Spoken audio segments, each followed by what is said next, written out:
the foreigner, if you have lived out of the country for 3 months, well, we'll be delving deeper into the nitty-gritty of the bill and its implications across the aisle. Joining me tonight is Honorable Semuju Ibrahim Nganda, Member of Parliament, Kira Municipality, and Secretary General of the PFF, together with Mr. Charles Ouma, Deputy Solicitor General, Honorable Chris Bariomunsi, Minister of Information and National Guidance, and the outgoing Lord Mayor and President of the PFF, Honorable Arias Lukwago, will also be joined by a member of civil society, Mr. Job Keija, to share their perspective. Good to have you all, and a very good evening. Thank you. Honorable Semuju, I know you have a knack for reading deep into this bill, rather into matters of national interest. How much have you grasped about this bill, and what's your take on what it presents? I think if you want to understand legislation bills, you don't stop at the content. The intention is very important. Because even when a bill doesn't say something, it becomes just a framework to deal with a particular issue. I remember when the Public Order Management Now Act came,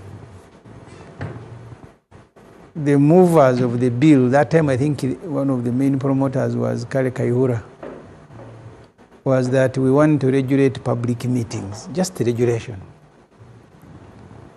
But they started using the law to say, now we must be the one to allow a rally to take place or not. So the content of the bill, what is written in the bill, sometimes may not go as far as revealing the intention of those who are behind the bill, because the content will never cover the full intention. It's just a framework. It's just a shield. But this bill deals with the movement of money, mainly. Foreign funding. Yes. We did a law on money laundering. We did a number of legislation regarding movement of money, financing of terrorism, and so on and so forth. So there was no need to do another law. But I think this bill comes to deal with politics. Mr. Museveni, because he controls the means of violence, his regime survives on money and violence. In the last election, I have spoken to some NRM friends. They tell me because he keeps asking these fellows who have no money, how comes they are sustaining a campaign? How comes they are doing this and this? And then his handlers will tell him, no, they are still receiving money from outside. I remember each time we had either protests in Kampala, Museveni and his people, and so on and so forth. So this bill seeks to achieve the same things, that how do I stop people who are opposed to my administration from accessing money? How do I stop? Because they think the opposition is sponsored by the outside. But also you have a growing number of Ugandans. You go to Europe, you go to the Middle East, you go to Asia, who are interested in what takes place in Uganda. I was in South Sudan. I was surprised that in the market in South Sudan, you had Ugandans who were raising money monthly and they send back to their political parties. It was, it is. And it's not that they don't know. So they will want to stop everybody. And that's why Ugandans are also, because even when you look at I think now the remittances by Ugandans who are outside is at 1.7, and the money from tourism is at about 1.6 trillion. So the money they send, you'll never know whether it comes to help their political parties So you now want people who are sending money to be registered and those who are receiving. So that's why the law now must establish a mechanism of, if you're a bank and you want in essence, do you want to suggest that the state is so paranoid at this time? No, because you see, Museveni, and I don't even want to accuse the state, he must be the source of money for everything. You are the one who must give MPs, give the clergy, give traditional leaders, give sex workers in Mbale, give everybody. So in Uganda, there must not be any other person giving money to anyone. But you also hear sometimes wrongly that these people have received money from here and there. There are Ugandans from outside, they raise money and send it to... so you must stop them. So that's why you want to classify Ugandans now as foreigners, and you want to criminalize the movement of money in this century. Mr. Charles Ouma, you're part of the drafting in this. Share with us an overview on what this law or this bill in its current form means to the country and what it seeks to cure. Thank you, moderator. Thank you, colleagues. Thank you, viewers. I'll give some historical context to matters to do with the bill before us. And I'm going to flash to the United States of America.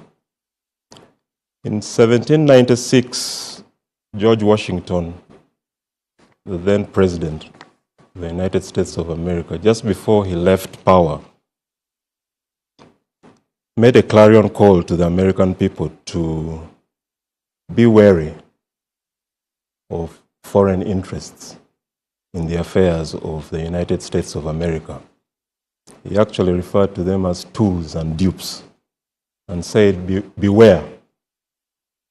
They may be interested in the affairs of the United States of America for wrong reasons. In 1852, the Congress of the United States of America, that is jointly, House of Representatives and the Senate, made a joint resolution and said that we should, as an American people, be wary of the insidious wiles of foreign interference and foreign elements. What that triggered later on down the line, up to about 1933 or so, was the enactment of the Foreign Agents Registration Act, which has been amended over time. This, I draw your attention, is really a geopolitical and policy question.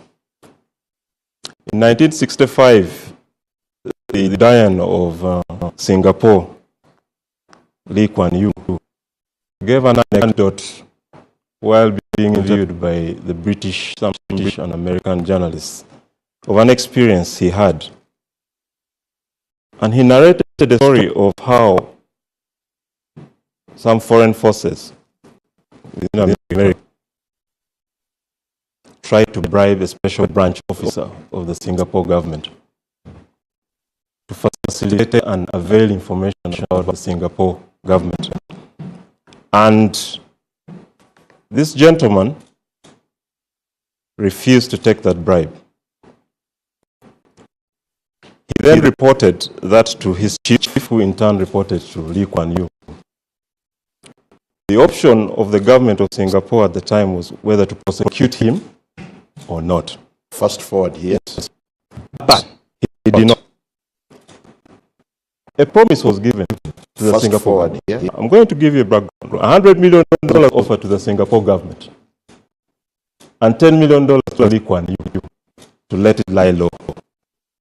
What am I trying to say here is that this is a geopolitical issue. It's a very sensitive matter. It is not akin only the Republic of Uganda. It is all over the world. There's a plethora of nations that have come up with similar laws. So this particular law is basically to take care of the interests of Uganda, the sovereignty of Uganda, and Uganda's interests going forward as a nation. Have you tried to digest or take in the views from Uganda Law Society, from the bankers, from activists, from the opposition? There are reservations about this particular bill. Yes, we have. Some of them have been gracious enough to formally communicate their position. And we take cognizance that matters legislation will never ordinarily generate unanimity. And that means we welcome all the views that come from different actors and stakeholders. These views are recognized, they are appreciated. Actually, some of the recommendations may enhance the final enactment of the law if Parliament eventually considers it. A number of them have declared they will actually participate in the public discussion before Parliament on this matter and share the same views. So we recognize there are various views about matter. It's also an emotive issue, but one thing I would like to appreciate is society has been given an opportunity to discuss it. In a matter of weeks, it's been 2 weeks. Well, what explains the haste? I do not control speed of legislation processes, but the question maybe we should ask is, why not? Is there any particular time at which legislation should be introduced in Parliament? Is there a particular speed at which legislation should be passed? I don't know. I'll leave that to the politicians. Whose sovereignty are you protecting?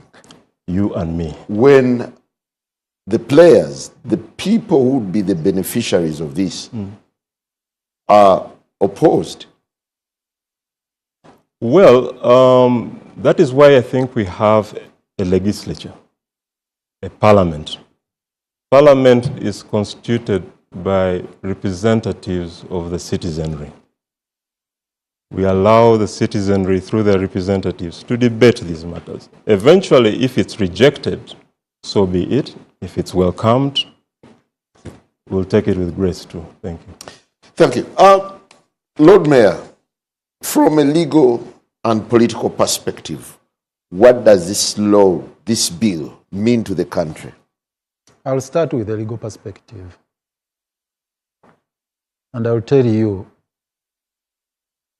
without any fear of contradiction, and with all due respect to my brother here, Charles Ouma, and those who authored it, it's the most ridiculous, hopeless, useless, and bogus piece of legislation.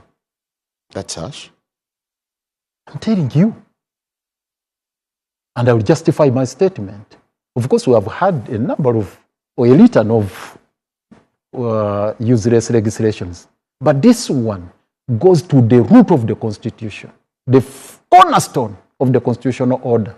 That is the sovereignty of the people. And that's where it is purportedly anchored on Article 1 of the Constitution. But they are seeking to vulgarize it. Yeah, but it's they are distorting it. It's baptized protection of sovereignty. Go to Party 2, protection of Party 2 in the preamble of the memorandum, and read what it says. And I will explain it to you as an expert. Party 2. This part provides for protection of the sovereignty of Uganda by prohibiting the involvement of a person in any activity that promotes the interests of a foreigner against the interests of Uganda. Clause 5.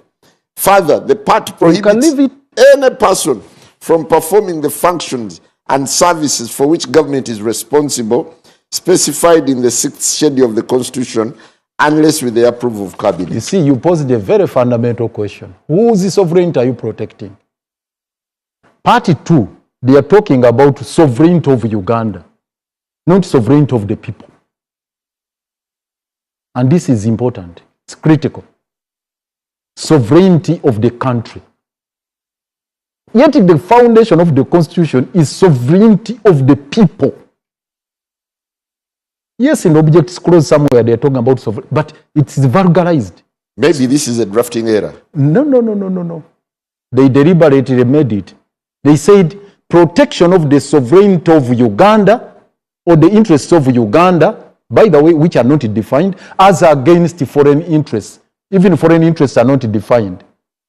But the bottom line here is, they are talking of protecting the sovereignty of Uganda, which is a negation of Article 1. Sovereignty of this country resides in the people. You cannot talk of sovereignty of Uganda. And when you are talking about sovereignty of Uganda, of the people, you look at all the dynamics across board, not only foreign interests, even domestic dynamics. Day in, day out, the sovereignty of the people is being subverted and abused by local forces here, the Museveni regime here. So you cannot talk about protection of the sovereignty of the people when actually you are having the lenses focusing on foreign interests alone. That's a vulgarization and a distortion of Article 1 of the Constitution. That's where I wanted to start from. But I want to join issue with the Honorable Semuju about the spirit of this law. You see, when you look at the spirit, when you want to understand the spirit of a legislation, you don't necessarily look at the clauses per se. Of course, it's one of the areas that will guide you, but you look at the environment surrounding that bill. He posed the question. You ask, why the haste? And also, you look at all the issues, all the processes surrounding this bill. It tells volumes that it's all about stifling all the sources of funding for voices that are critical to the regime. It's not only political opposition. All the forces, all the voices critical of the regime, that is the intention, is to stifle them. Yeah, but when to starve them of funding. Yes. When you read somewhere, it says, yes, the bill seeks to safeguard Uganda's autonomy and stability. I thought that's critical. You see, go back to Article 1. Because the legislation must be anchored on particular provisions of the Constitution. When you talk about protection of Uganda's stability, you have a number of legislations to handle that, to cater for that. They are there. And you don't need even to create a department in the Ministry of Internal Affairs, for security and stability. There is a department being created there that they are going to register agents of foreign interests. Foreign interests are not defined, by the way. And when you go again to the preamble, they purport to give that list of the activities which are injurious to the interests of Uganda, which are prohibited. And once you indulge in those ones, then you are caught within the ambit of the law. So is the bill lost in ambiguity or spirit? Let me add to the description I gave. I earlier on gave. Bogus, hopeless, useless, repressive, retrogressive, also vague. It's a vague legislation. In an attempt to disguise their mission, the spirit of the law, they ended up coming up with a legislation, a piece of legislation, which is vague, completely vague. You cannot tell what a foreign interest is. Actually, it's not defined. You have a number of, they are trying to define a foreigner, to include Ugandans residing, domiciled outside the country, to also include foreign companies, foreign corporations, multinational agencies, and whatnot. In the end, they are suggesting that actually all these entities which are international in nature are foreigners, whether in telecommunication, whether in the banking sector, whether they are in the NGO world, as long as you are based elsewhere, and under the company law, you come here and register. Because you are not, they are talking of companies incorporated in foreign jurisdiction. So, if you have your company, for example, a bank, I don't want to mention many of them. Indigenous banks are very, very few. Majority are foreign. So, if you come and register here, you are not incorporated here, you register here under the Companies Act, you are considered to be a foreign company. Now, whether you're representing foreign interests which are not defined, that's a different matter. But you are considered to be a foreign company. And whoever is working for that company, for that banking institution, must register with the Ministry of Internal Affairs. There's another clause, F. Any person, institution, or body that the minister may, by statutory instrument, declare to be a foreigner. Yes, by statutory instrument, the minister is given those discretionary powers to cast the net wide. They can consider any activity, any entity, any person, anyone, and say, now you are also considered to be a foreigner. Well, Honorable Bariomusi, you realize the bill has had a lot of opposition. Law society, the bankers, civil society, name it. Wouldn't you find it prudent maybe to do more reflection, hold it for now, shelve it, and do more consultation? And besides, is there an existential threat that warrants such a law? Yes, first of all, a bill by definition is a proposal. It's a proposed law. And what is happening is healthy because government, through the Ministry of Internal Affairs, drafted, was supported by the Solicitor General and Attorney General's chambers, drafted this law. It passed through cabinet. Also, I can say the NRM members who subscribed to the NRM party also discussed it, and then we cleared the ministers, tabled it in the parliament. It was read the first time and sent to a committee. And at that stage of the committee in the parliament, all of us as members of parliament are given copies of a bill when a bill is brought to parliament. So we are expected to do consultations as MPs because we represent Ugandans. And also the committee, while processing the bill, listens to all those who are affected or interested in the bill. And what's going on now in the committee is that they are receiving a memoranda and several interested parties are appearing before the committee to get views. So I don't know why you appear like you have sleepless nights because Ugandans are voicing their concerns about the bill. That is heresy, and that's how legislation happens, so that you get what the rest of Ugandans are saying. And of course, now the committee will process it. Yes, you may have heard voices, but have you carried out a referendum in Uganda to say majority of Ugandans don't want the bill? They are just getting views from bankers, from different categories. And then would you treat the categories in isolation? No. I'm saying the committee now is getting comments from different sections of society. And then they evaluate these comments. And then the committee will make a report to Parliament. The committee, for instance, can say maybe there is overwhelming rejection and we propose we put off the bill, or they can propose amendments to the bill to accommodate the concerns being raised, or they can leave it the way it is, so it will again find itself on the floor of Parliament. What kind of legislation is this to you, in your opinion? Is it good or bad? Why do you ask a question whose answer you know? I am a member of cabinet, and this bill has been introduced by government, so it's a government bill. But to add to...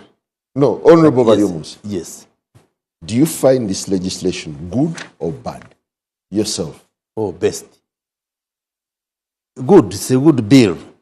Why this bill? We are talking of protection of the sovereignty of Ugandans.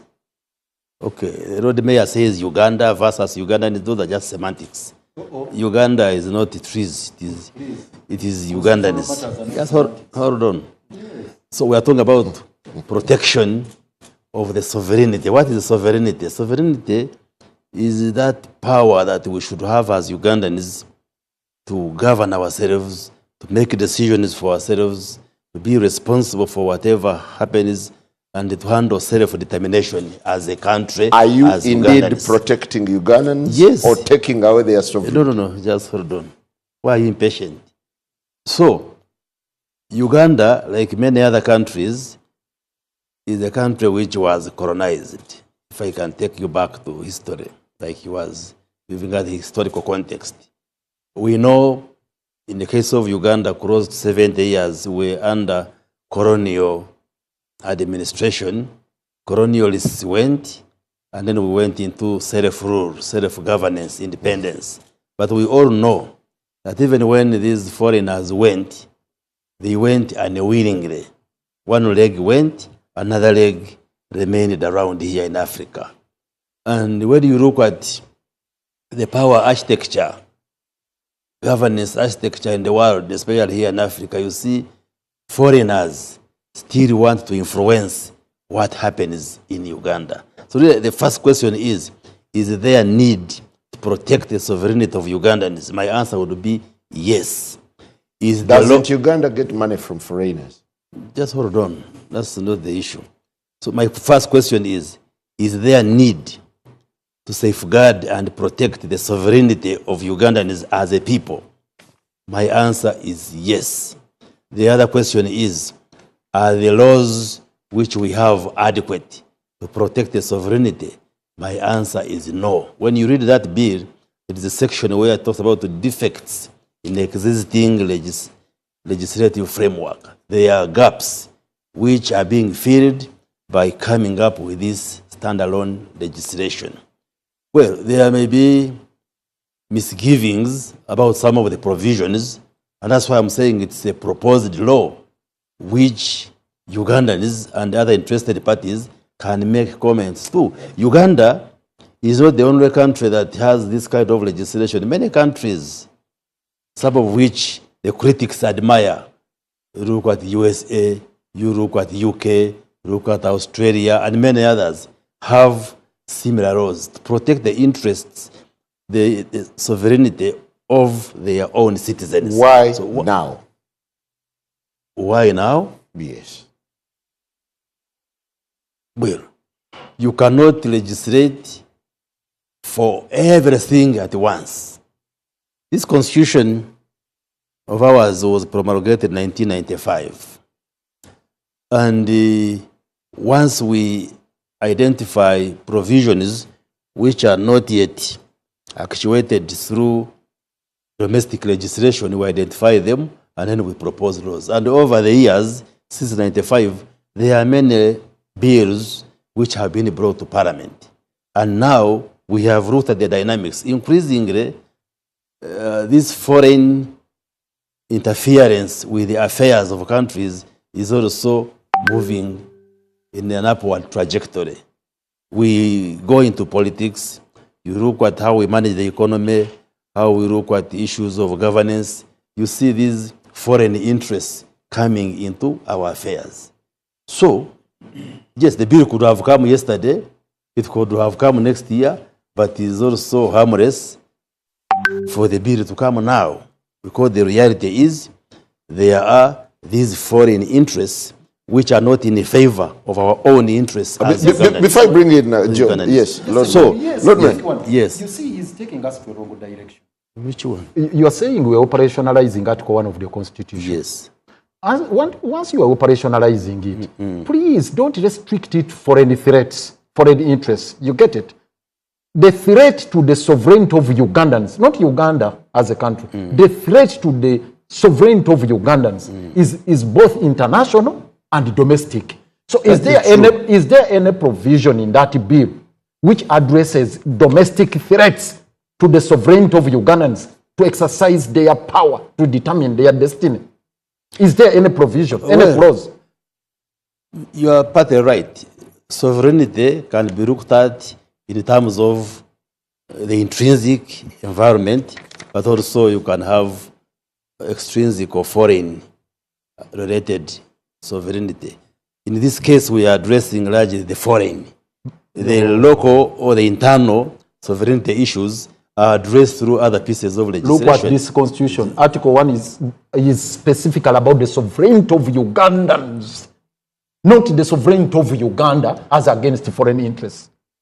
So let me I want to suggest that this one, bill is offensive to the Constitution. It's unconstitutional. It actually, this is why I'm saying It is bastardizing, it is vulgarizing the provisions of Article 1. The Constitutional Court is a few meters from here. You can go and challenge it from the Constitutional Court. Wow. So you're just giving an opinion. So, Yes. in a nutshell, I think the people who are mainly criticizing, I mean, civil society and opposition. Lawyers, legal brains have come out to challenge this. Yes, but this is also a legal brain. Do you know this is also a lawyer? Yeah, but the Uganda Law Society, for instance, Are you saying the Attorney General's chambers and the Solicitor General chambers, the lawyers there have less of brains? Are you saying the government of Uganda, the lawyers within the government have less of brains? No. We are saying there is a point government is making that we must protect the sovereignty. There could be differing opinions on the provisions, the way they have been drafted, and they could be improved. So the government is threatened. No, Ugandans are threatened by foreigners wanting to promote activities and behaviors which are against the interests of Ugandans. Joe. And that's why, unless we are saying we go back to colonialism, we leave the affairs of Ugandans to foreigners to be in charge. That's what we are saying. And by the way, we are not saying we shall not receive money from outside. We're only saying government will now put on spectacles to look at the money which comes from outside. That's what we are saying. And we're saying if it is civil society receiving money, be transparent and accountable. If it is the political parties and the political actors receiving money from outside, be transparent and accountable. Yeah, but why do you demand accountability from us who are in the government and you as civil But society? there are already existing laws. Just hold on. Financial Just hold on. intelligence. Why do you demand accountability and transparency from us who are in the government? And you civil society, you political actors who get support from outside, you don't want to be transparent. Why do you want to operate in the Job, dark? That's the question which good to have we you are and putting. share So it with is us. for transparency. What is your take on the bill in its current stage and the way it is being processed? First of all, each time I hear government officials talk about this bill, I get quite worried because it gives me the sense that the lie, that the assertion that has been made that this bill was cleared by cabinet and it was cleared by the caucus was actually a lie. Because every time I hear ministers talk about this bill, it is clear that they don't understand the contents of this bill and even the spirit behind it. The people that cleared it in the NRM caucus in Entebbe, the members of parliament, when we spoke to them, they actually, we took them through the bill clause by clause, from clause 1 to clause 30, and they asked us, so what would you save in this bill? And when we took them through the bill, they actually said there's nothing to save. Now, the point I'm trying to make is that you look at these people, he's the Minister of Information, who should actually understand this bill. The Solicitor General, apparently, this bill was drafted in part with him. But when you ask them questions, authors. Yeah, they are the authors. But when you ask them about this bill, they take you into colonialism. They are telling us stories about USA and other places. They are not addressing the contents of the bill. As Minister of Information, he should actually be in the know that there's a lot of discussion about this bill online, in the diaspora, everywhere, not just by civil society. And that actually is consistent with the lie that was told to the members of the NRM caucus when they were being convinced to pass this bill, that this is a bill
Autocracies that I'm talking about, when they passed laws like this, what happened is that the relationship between the government and the citizens became one of more like servant-master relationship, whereby the citizens are the servants and then the governments are the masters. Now, at the passing of those laws, civil society, independent civil society were closed. In Nicaragua, over 1,000 were closed as soon as it was passed. Independent media was decimated. We have had so many, there was an exodus of citizens going into exile, properties of and assets of research entities, universities were confiscated. And even with all those bad things happening in those countries, when you get this bill and compare it to those other countries, you realize that actually Uganda has benchmarked on those countries and made its law even worse. Because of all those laws that I'm talking about, this is the only law that declares its citizen a foreigner because they are staying in another country. Now, of all those countries, for 3 months plus, whether it is 3 months or whatever, but the law doesn't even state how long the period, because it's possible that I can board the plane right now and go to Zimbabwe, and as soon as I reach there, I will actually be declared a foreigner, as per this law. Now, the other thing which is happening is that of all those economies that we are looking at, Uganda is actually the most vulnerable. Now, all those countries faced international isolation. A country like Hungary has been more like a pariah in the EU as we speak. It raised a lot of dust because of passing a law like this, and up to now, it's now like the outlier. It doesn't look like them at all. Those countries have been isolated by international financing institutions, by donors, etc. Uganda is so vulnerable in terms of its economy. As we speak, right now, for our national budget, the projection is that we are going to raise 24 trillion shillings from aid. Over the past years, we've been making such projections and we've only been able to raise between 3 to 5 trillion. Now, right now, if we are projecting that we are going to raise almost 40% of our budget from aid and we are introducing such laws, what does that mean? That we are going to face international isolation and donors are going to run away because you are closing space for civil society, you are closing space for the media, you're closing space for your religious institutions, you are closing space for your cultural institutions, for your medical professionals, etc. Because this law actually, as is at the moment, it has serious implications for the churches, for the mosques. If you look at churches, a lot of them who are really intervening even in terms of education and health, because you know that some of the best hospitals in this country. 26, asking whether government is walking a very delicate path on constitutionalism. Well, Honorable Semuju, how much processing has this bill faced so far? I've seen the minister for just I've seen the Attorney General before Parliament today, before committee.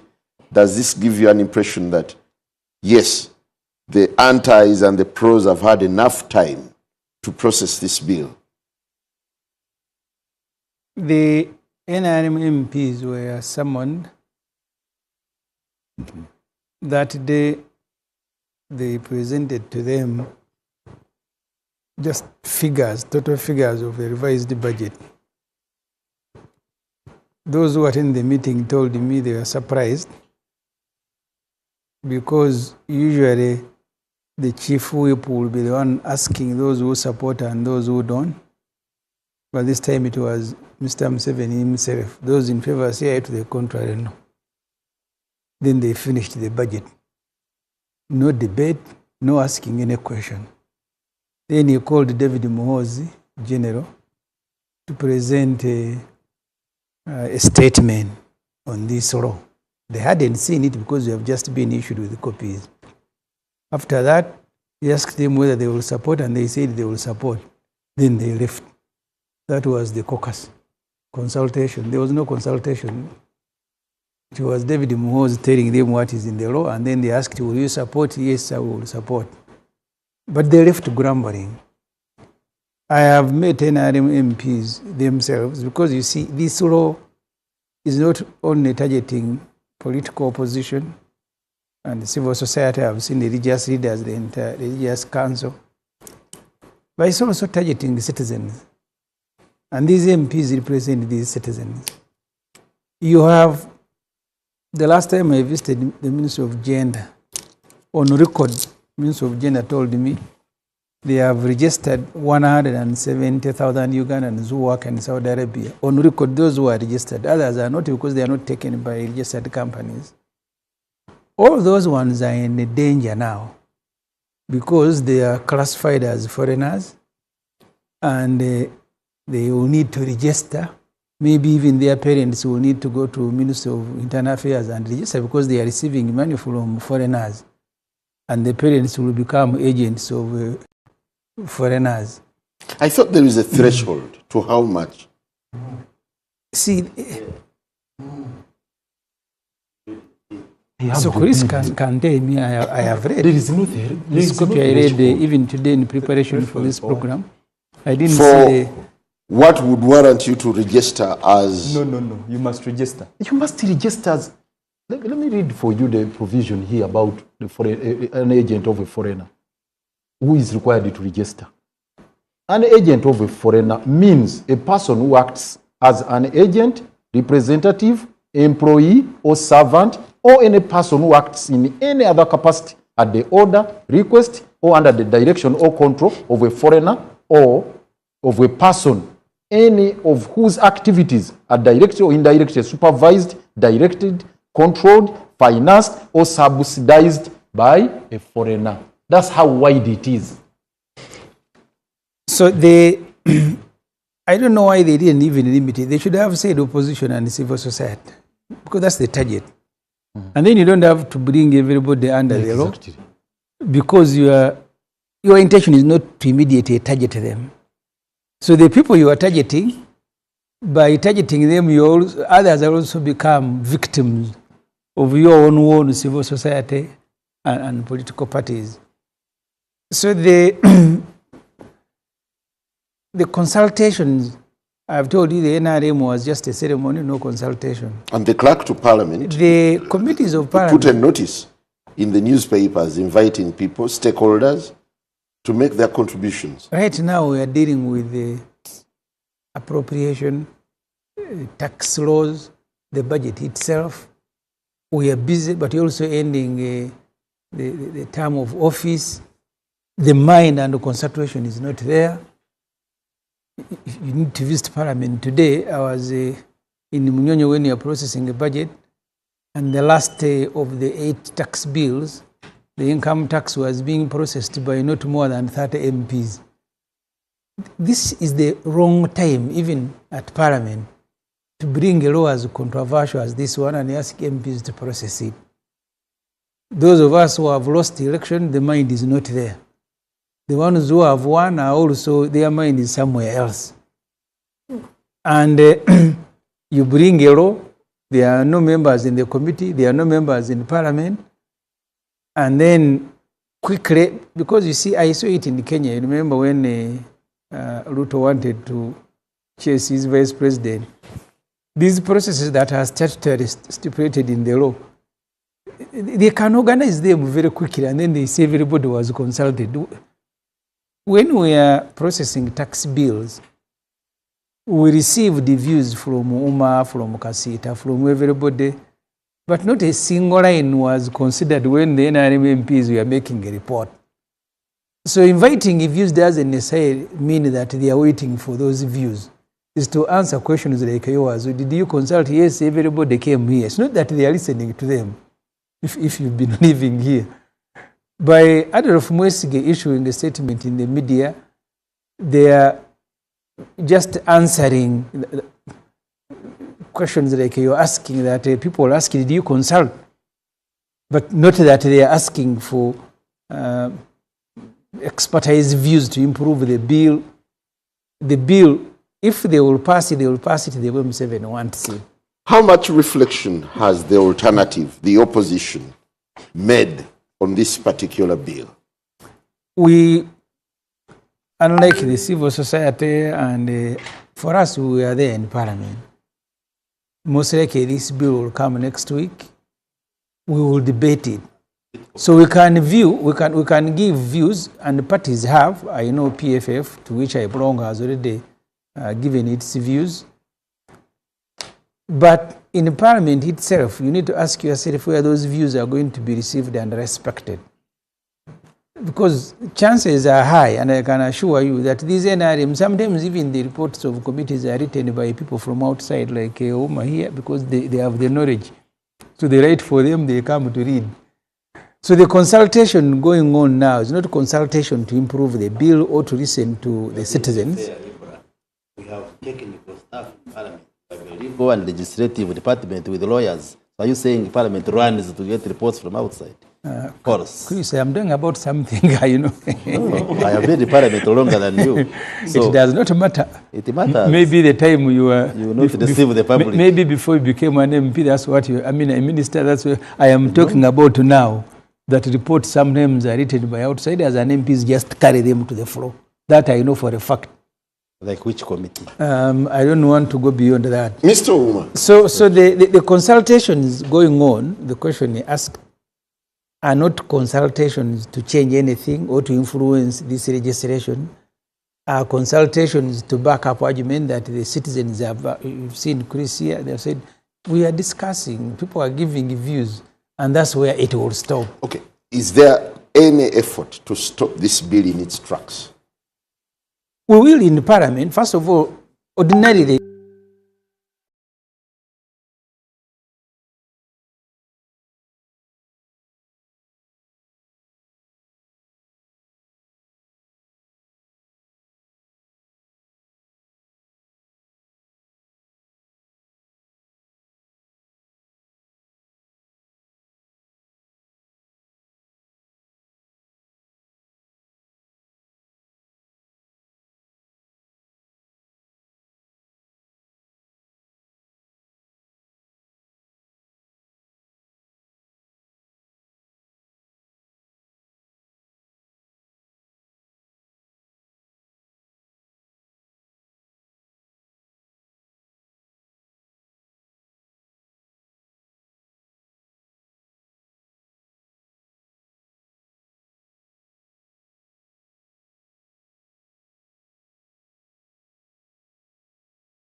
Could the different views that have been voiced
happened in Islamabad. Now the second round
of 2 billion or 4 billion for one failing to register as a representative of foreign interests. Is that or 20 years in prison. Or 20 years in prison. That is outrageous. Does that require me to appear before the committee to tell them that this is absolute hogwash? It is something stupid.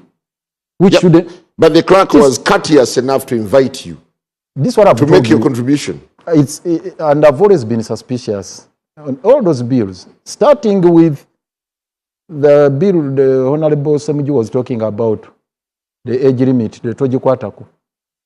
Every time you see Adolf Mwesige's notice in the papers, there's something fish about that bill.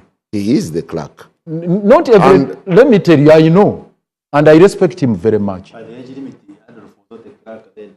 This is what I'm telling you, it's not Adolf, by the time it was Tandekwire. Yeah. But this what? The gentleman must have been another person. Chibirigi, Jane. Okay, fine. Jane. Tandekwire had left. Well, the point is, the clerk, anyway, let me say the clerk. Because not every bill which is presented before Parliament invites a notice in the press that it is presented, it's published there. It's not the case. The other thing which I wanted also to talk about, one aspect which is also outrageous, and this Charles Ouma will also agree with me. In chapter 6, no, schedule 6 of the Constitution, you don't have a copy of the Constitution there.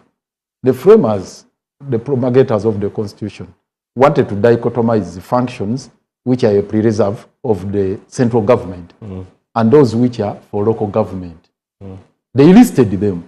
Now, when these people were coming up with this bill, they got these functions ordinarily vested in the government, the central government, to say these ones are excluded from external financing.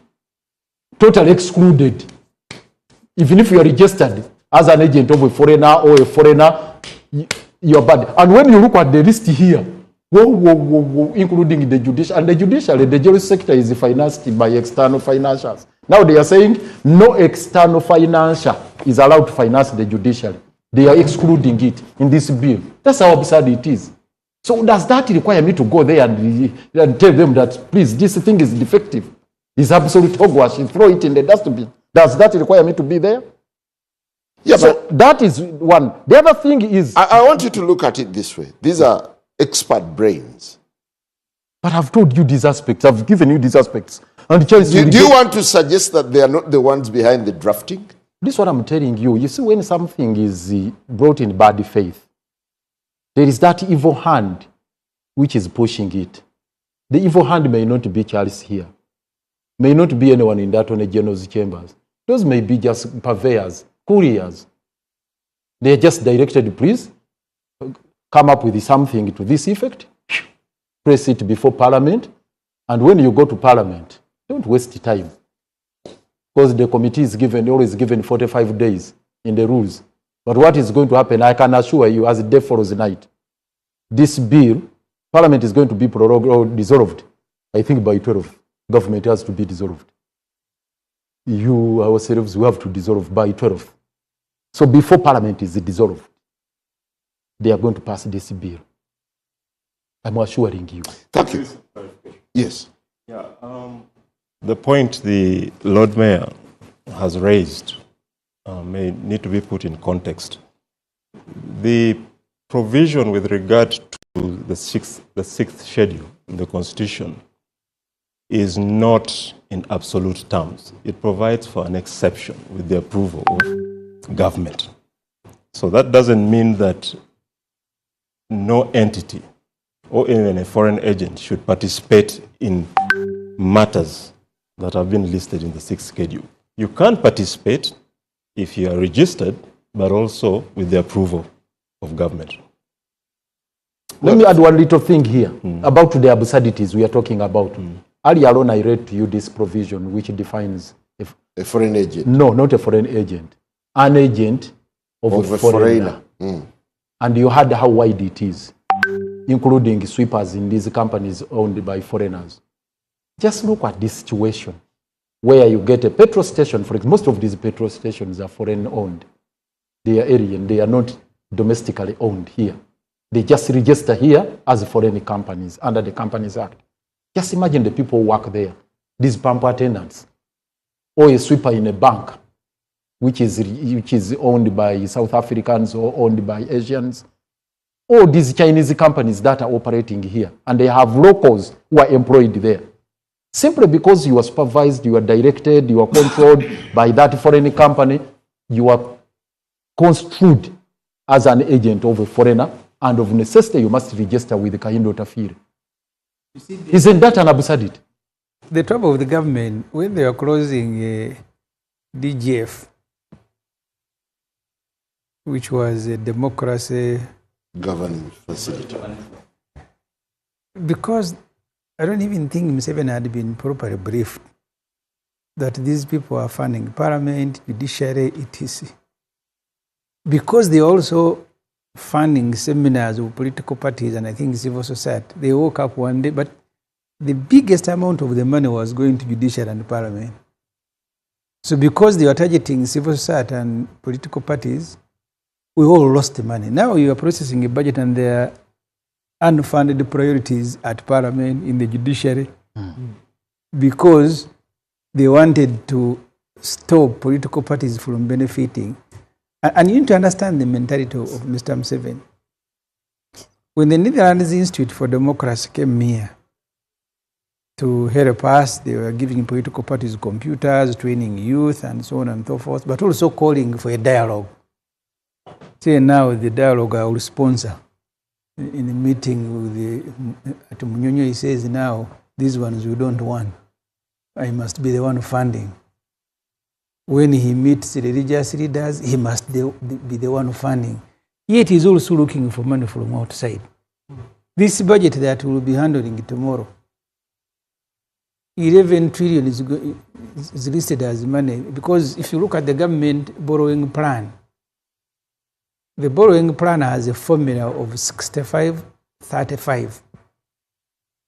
65 of the money that will fund the budget is going to come from, it's a formula for borrowing. 65 of the money that will be borrowed, which is 40% of the budget, is going to be borrowed from domestic. They call them domestic.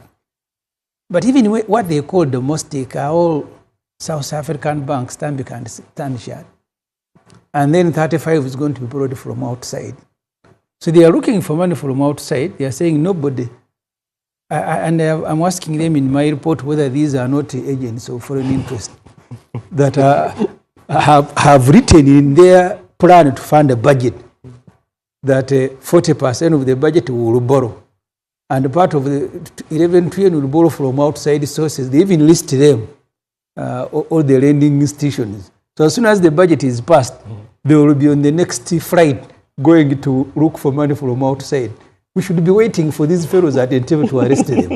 This So is actually the real agents of foreign interest. Well, Honorable Chris, when you're having a discussion in cabinet over this bill, Yes. did you ever anticipate or envisage the outrage it would cause? And now that you've tested the waters, don't you think you need to reflect again?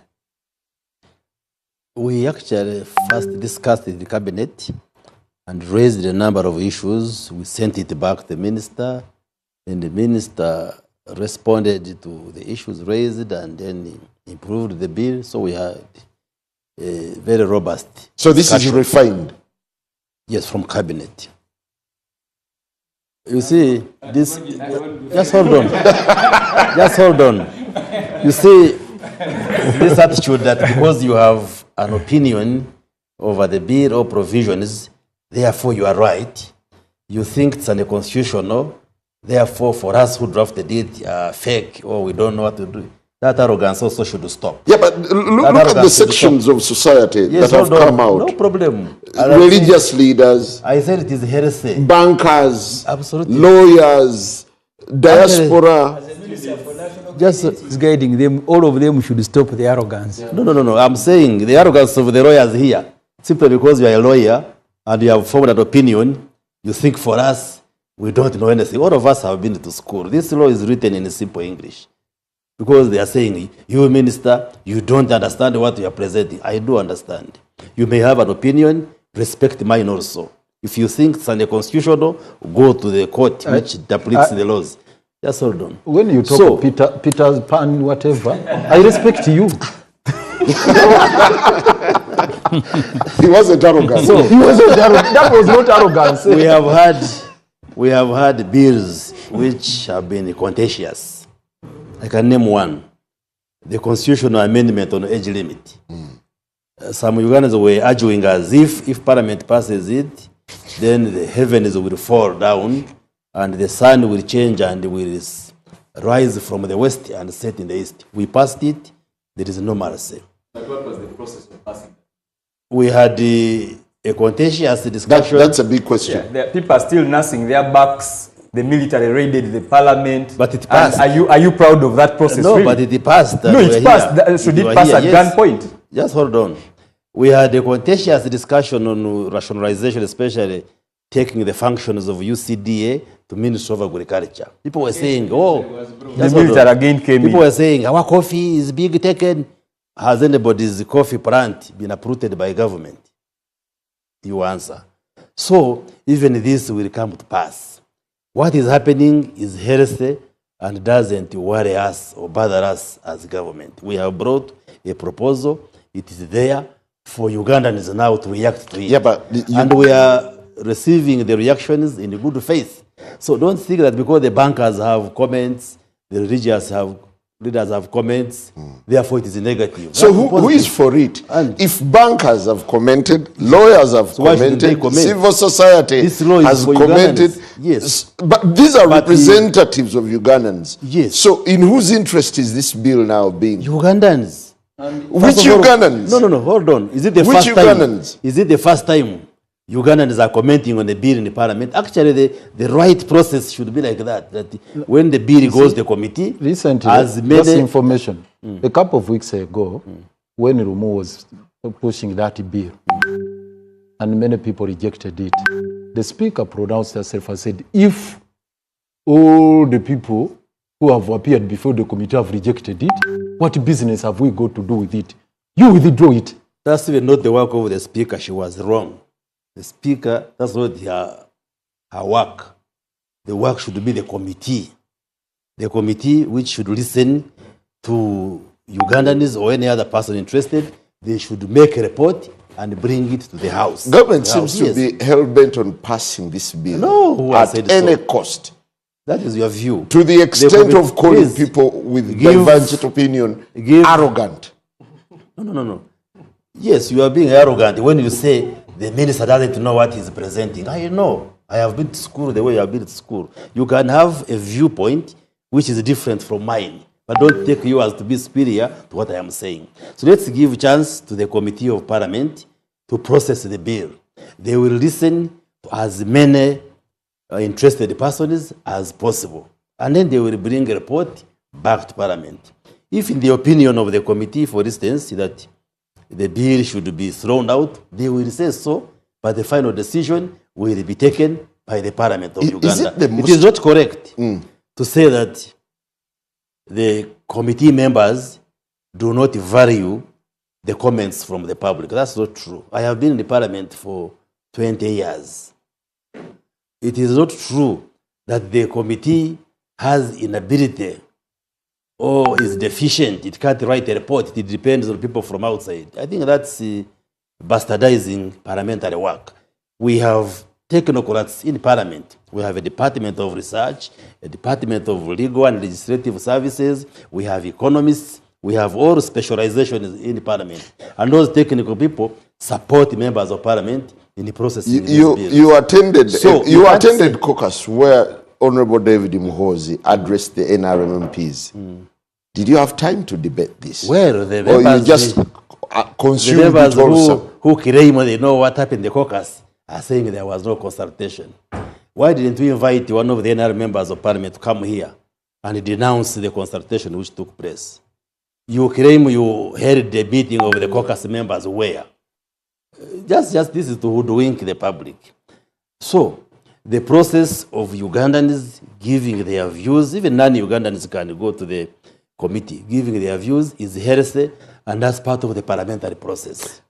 If, for instance, the bill is amended to the tune of over 30% of the bill being changed, the practice in the parliament is that we shall send it back to the minister. So this time it's going to be 70%. No, This is what we were told. No, you see, first of all, the members of the committee are not duty bound that whatever you present must be included. They will evaluate the comments from the public and then look at them and then improve the bill. And then the bill, they make a report. Honorable, as we take a very short break, Job will come So after the for break. you, thinking that... What does it mean when Ugandans are very suspicious of any kind of bill that government presents? Well, then it becomes our duty as the authors of the bill to explain to Ugandans. Maybe the weakness on the side of government... Or you're just shady that Ugandans are... The weakness, which I must concede to, on the side of government, that maybe we have not explained enough. The civil society and the opposition have taken the front page in terms of bastardizing this bill and therefore misleading many of the Ugandans. Why? Because they receive funding from outside. Actually, the person who would be worried is somebody maybe who has been getting evil money from outside. Otherwise, if I have been getting money, say to build the health centers, to build the schools, why would I be worried? If I am getting money for the right intentions. Because the bill is saying a foreigner who is doing something against the interests of Ugandans. No. That's what, yes. No. No, don't say no. That's, you read it. And what we are saying, if you think there is any formulation which is wrong or incorrect, improve it. It is not correct for road mayor to just say... For you to register, it doesn't need to be evil money. No. And there is nothing wrong with registering. That's where you go wrong. If you say a foreigner should register, if you have a relative, what do you lose? If you have a relative in Dubai and they are sending money here to help their relatives here, say with the domestic affairs, school fees or what, must I... Country. Well, the bill stipulates quite a number of penalties towards offenders, including being imprisoned for 20 plus years, among others. Of course, there is also a fine of 2 billion. That comes to about 100,000 currency points. In another, that's all for promoting foreign interests against Uganda. There is still a lot of ambiguity on what foreign interests means. But well, as the bill undergoes the process, Why is civil society so scared? Unregistered. If you are a representative of a foreign and you are not registered, say you were a sweeper in a commercial bank which is foreign. I think you have. Yes, this is what I'm telling you. The offense you have committed carries a sentence of 50,000 currency points, that is 1 billion, or imprisonment for 10 years. For a sweeper? For a sweeper. You go and read the bill. Well, Job. So why is civil society so scared? You are a bit mentioned here. I see civil society being mentioned here and there in this bill. Actually, civil society should worry because civil society represents citizens. So it is scared on behalf of citizens. It's not even scared because behind civil society are individuals. There are individuals that are employed in organizations. There are individuals that are surviving off those employees of those organizations, but there are also beneficiaries from civil society services. Because the world over, civil society or even NGOs, if I am to say, exist to fill up gaps that are left by inefficiencies of government. And I think there are so many inefficiencies of this government that civil society has been actually trying to fill up.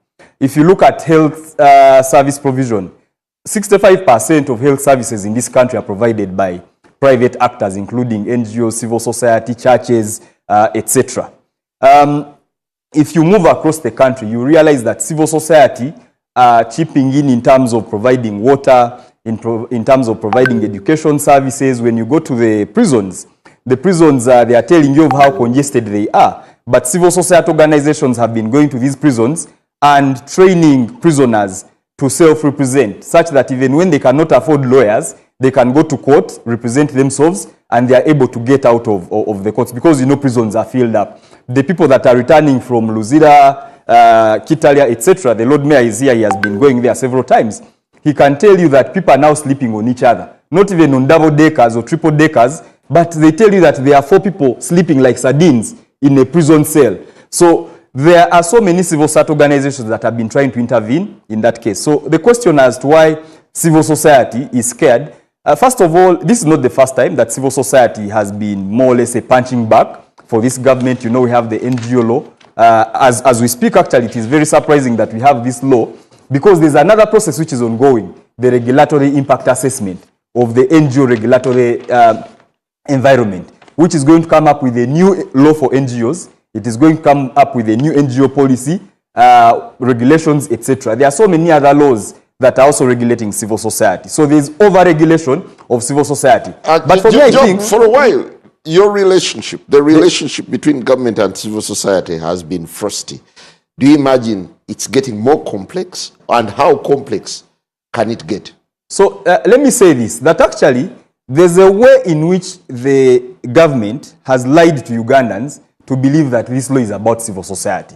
Because if you read the memorandum of this bill, it talks about civil society.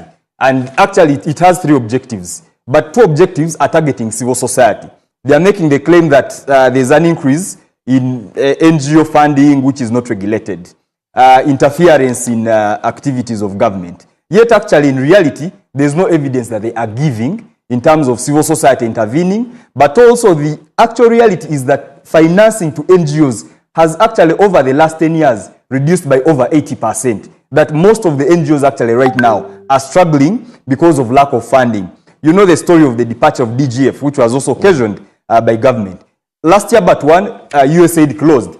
Majority of the NGOs that were benefiting from USAID funding actually have also shut down. So there's no funding for civil society anymore. So if this law is saying that the basis for being created is because there's an increment in funding for civil society, it's actually a lie. But the point I want to make... Yeah, but you are explicitly mentioned here, foreign aid to civil society that comes along with conditions and parallel programs which conflict with government programs. Simon. This has given external donors significant influence over Uganda's political, social, and economic landscape, which has resulted into the erosion of the values we hold sacred as a nation. It has also undermined our right to self-determination. So let me say 2 things on that. The first thing, I think I've made the point that actually there's no evidence in terms of what they are saying. They are telling lies because financing for civil society has reduced. But the second thing I want to say is that also government is being disingenuous. Because when funding comes to this country, when donors bring money to this country, over 95% of the funding that comes in is actually going to government. Okay? Civil society is receiving just about 1% of that funding. The rest is going to other sectors, maybe religious institutions, etc. So civil society is just receiving a snippet of that funding. So the question is, why is it that when this funding comes, which is coming from EU, from US, from the DENS, from wherever, when the funding is going to government, which is 95% plus, the government is actually, these are not interests of foreigners. But when it goes to civil society or any other actor, then foreigners are trying to influence the affairs of the country. But I think the most fundamental point to make is that this bill as crafted, much as the memorandum is talking about civil society, when you read it from clause 1 to clause 30, there is no single clause that is specific to civil society. These clauses are touching every Ugandan.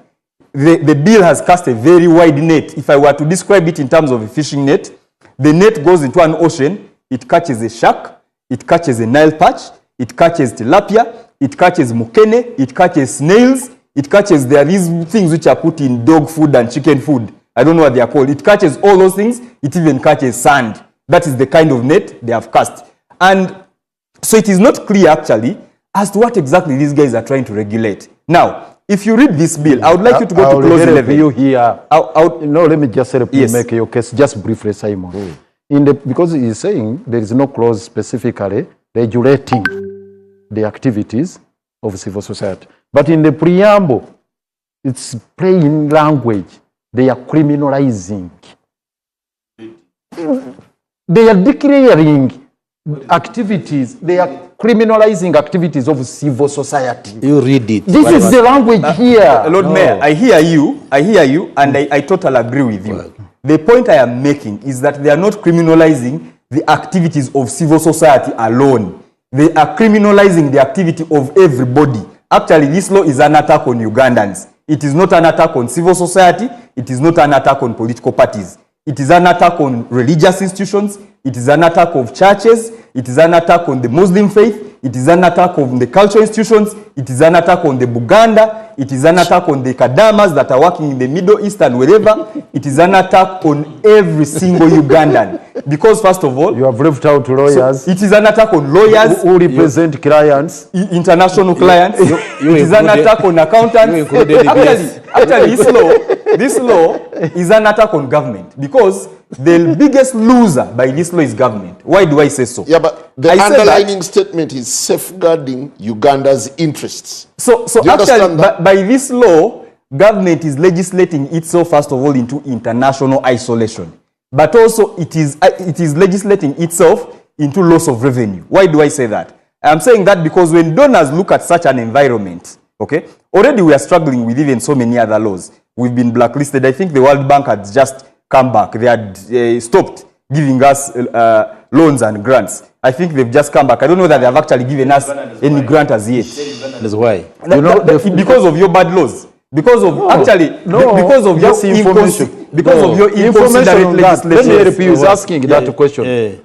This financial institution, financial intelligence authority. Homosexuality. The financial intelligence authority. No, because of the homosexuality law. Actually, government, you want us to feel shy because government was on the grey list of the FATF, not because of the anti-homosexuality law. It was on the grey list because it was failing to regulate the actual money laundering, and it was using the anti-money laundering law to target to persecute civil society. That is why, to persecute civil society, and using this financial intelligence authority. And that is why one of the conditions to remove government of Uganda from that grey list.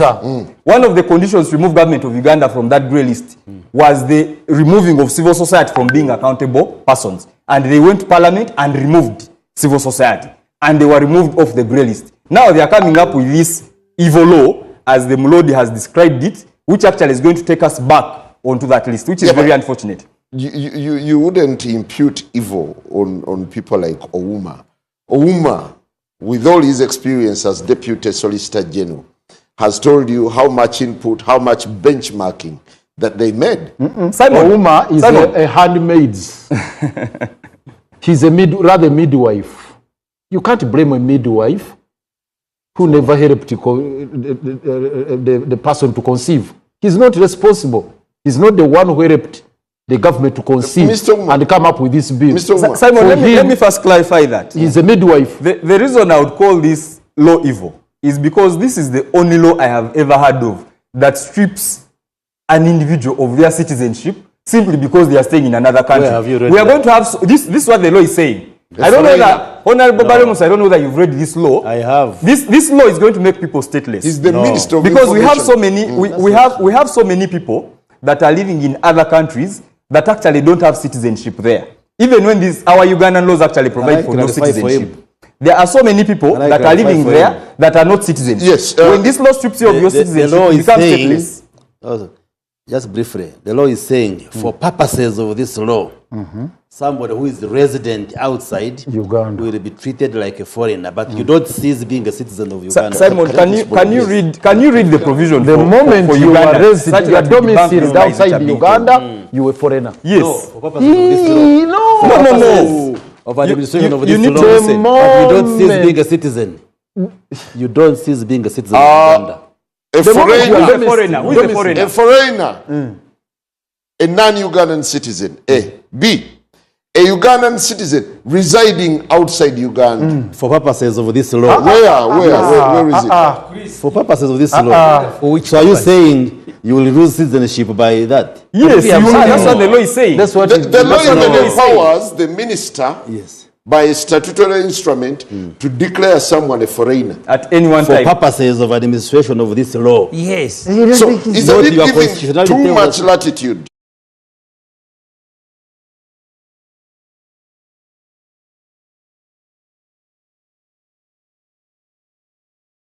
Until you come back here, No. you remain a foreigner. No. That's what it says. A For foreigner intents and for purposes. purposes of this law. Not because, not. So what other thing can you do as a citizen? Even if it is for purposes of the Of law, the law. there must not be any excuse for you to strip me of my citizenship. Even Who if has one stripped you of minute. citizenship? Nobody. Are you saying you become a Canadian? You mean when you are in Canada, because of that provision, you will become a Canadian? But you are saying, No. I mean, you can stop me. Kenya didn't. Kenya. You are misinterpreting. I know you know the truth, but you are just for the sake of argument. Honorable That's not Semuju, true. ordinarily this would come off as another Toji Kwatako or controversial coffee bill. But there seems to be a bit of lukewarmness from the opposition. I don't know which opposition you're talking about. In Parliament, for instance. I have told you They are yet to this is a debate. transition period. But also the law found us doing budget taxation bills. They are also controversial. Because if you look at the taxes that have been imposed, because we are divided, we've divided ourselves. As you are dealing with the income tax, they are telling you sovereignty bill is also on the way. So we're just running around like mad people. I don't know whether this was the intention. But can you put up a front against it? Or you already resigned to the fact that it will pass at any cost? We will certainly do our bid because we are at the front line. So this law is going to be processed in the Parliament. And it is us who are there. I hope they can push it to the next Parliament. But the speed at which they are processing it, I've even been told that they want to hold meetings tomorrow. Yet tomorrow we'll be dealing with the budget. Maybe even they will be sitting on weekends. To the speed at which they are moving in, I don't know whether by mid next week there will not be But Simon, why are you imposing that too much burden on the MPs when actually the individuals Because who the are MPs wait a debate minute. legislation. Wait, the victims of this law are everywhere. I'm glad actually they are targeting bankers. They have always been in deep slumber. They are targeting lawyers, my colleagues. They are targeting all these elites. It's high time they came out. They came out and asserted themselves. Actually, if you may allow me to say And something. they are doing so through the committee. The likely victims, first victims of this law are the people who are going to pass it, members of parliament, who are exiting Why do I say that? I say that because a number of them are professionals. They are accountants, they are lawyers, they are representing international clients. These people are going to have to register as foreign agents. Number two, those that are still, they have to register. Number two, those that are continuing even in the 12th Parliament. When these civil society organizations, let's use civil society and even churches and mosques, when they are muzzled and they exit, the burden of delivering these services that have been delivered by these churches, mosques, and civil society is now going to be on the members of parliament. Their voters, their constituents, are now going to be demanding the services that were delivered by these civil society organizations and other actors from the members of parliament. Well, you'll allow me borrow a few minutes as we cross to Afro Mobile. Mr. Uma.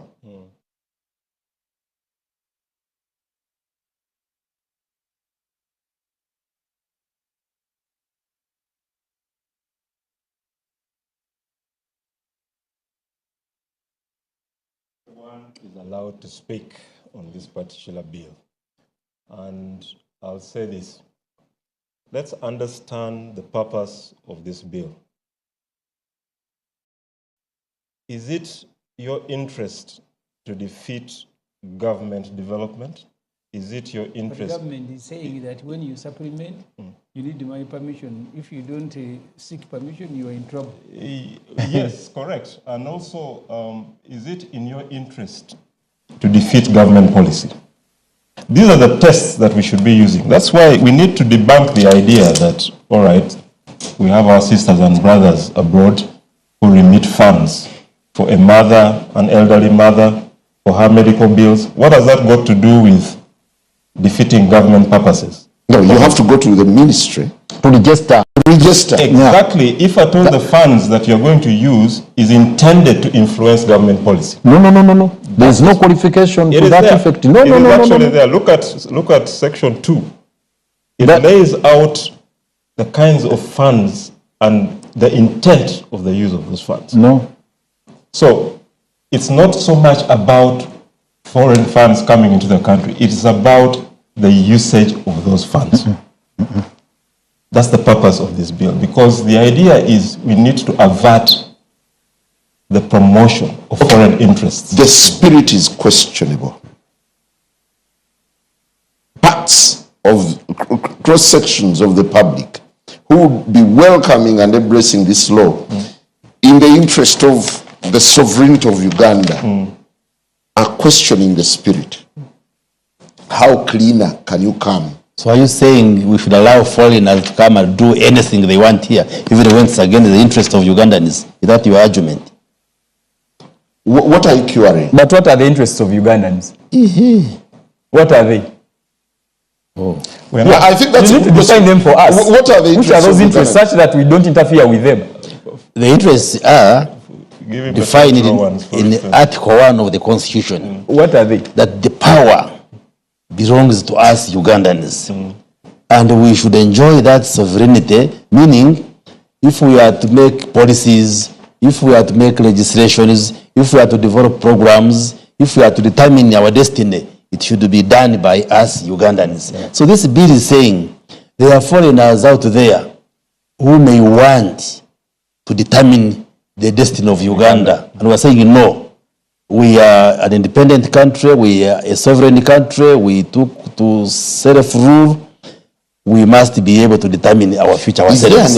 If, for instance, we have to want to have elections to elect who should lead us, it should be us Ugandans, say, be our president, be our MP, be our chairman, be our road mayor, not some Muzungu in America or in Europe to determine who should be our mayor. The same Muzungu you run to are the ones who are now becoming a threat. What am I? We run, if you call it running too, we can borrow, we can get grants, we can do what. We are not stopping that. We are only saying money which comes from outside, the state needs to know what is this money coming to do. If it is for the right cause, like you are sending money to build a house for your grandmother, no problem. Aren't you being over-intrusive? No. Whoever receives money, government should be asking what the purpose is. I would like you to correct that misrepresentation. So the issue is about This money is coming to do what? I want to correct that. No, I am telling you are the author of the bill if you have not I have understood it here. Yes. Let me read it. You may read and fail to understand. And I'm now telling you, as the author of Clause the 2 bill, is here. what the intention is. Application of this law. Yes. This act applies to any person who acts as an agent of a foreigner. That is sub-clause 1. Yes. 2, for the avoidance of doubt, this act applies to an agent of a foreigner who engages in any of the following activities through any means, including the use of digital platforms. A, engages in political activities in Uganda for or in the interest of a foreigner. B, this is what is relevant when it comes to money.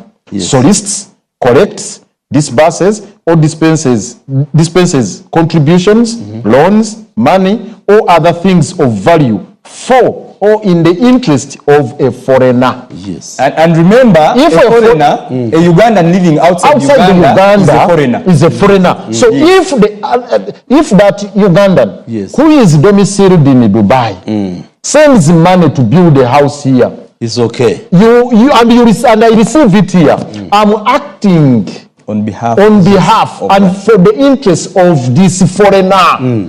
So And of necessity, I must register.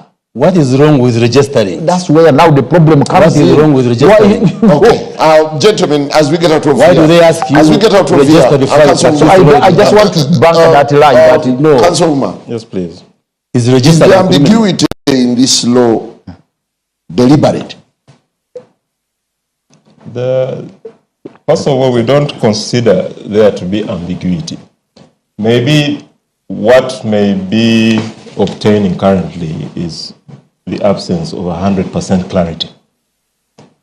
I think the Honorable Minister of Information has clearly highlighted that there's a need to educate the masses and explain to them where are we coming from, where are we, where do we intend to go. If at all there is any ambiguity, which I have stated, I don't. Farm Business Uganda ekitongole ky'abalimi n'abalunzi bano bawa abalimi n'abalunzi amagezi agabayamba okwekulankulanya n'okwennyumiriza mu bye bakola. Gwe omulunzi w'enkoko omuli eza broilers, crailers, saso, layers ne loko jangu ofuna amagezi ku ngeri ey'ozirabiriramu olyoke ofuna amagoba. Ate bwe kituuka ku byennyanja basima ebidiba n'okusomesa ku nnunda ennungi ey'ebyennyanja omuli empuuta, emali, engege. Ate tebakoma okwo bakuyigiriza n'okutabula emmere y'ebyennyanja okusinzira ku stage ze biba biriko. Omulunzi w'ente, embuzi, endiga, obumyu nawe batuukirira ofuna amagezi. Aba Farm Business Uganda bakowola naawe alunda embizzi okubeetanira anti bakufunira breed z'embizzi ennungi ezikula amangu omuli Landrace, Large White, Hampshire kuteeka ne Cambrough. Gwe omulimi n'omulunzi lekera kwemulugunya beekwate tojja kwejjusa. Bakufunira ensigo kw'oteeka n'okusomesa ku ndima y'omulembe ekwatagana n'ebibala omuli emicungwa, emiyembe, amapaapaali, obutunda n'ebirala bingi. Gwe omulimi wa vanilla naawe teweegayaalirira anti aba Farm Business Uganda webali okuyamba. Gwe omulimi w'ebitooke naawe jangu obeebuuzeeko ku butya bw'osimba ebitooke ne bitakuwa kiwuka ate ne bibala bulungi. Funa amagezi ku kika ky'emiti egikula amangu egigumira embeera y'obudde omuli emisizi, peyini, kalitunsi, emivule n'ebika by'emiti ebirala bingi. Aba Farm Business Uganda bakuyambako okufuna ebigimusa ebirungi eby'omulembe okuli eby'omu ttaka n'okufuuyira n'amadagala ag'enjawulo agayamba ebirime byo okukula obulungi nga tebirumbibwa biwuka. Ebirime omuli muwogo, soya, kasooli, lumonde, kabeji, ensujju, watermelon, ennyaanya, obutiko, ebijanjaalo n'ebirime ebirala bingi. Ebintu bino byonna bakuwa amagezi ku byo okossaako n'okubikufunira. Okumanya ebisinga osobola okubirako aba Farm Business Uganda ku 0753 19 95 12 oba 0761480004. Osobola n'obafunira ku WhatsApp ku 0752 83 84 89. Farm Business Uganda, farmer to farmer, mulimi ku mulimi.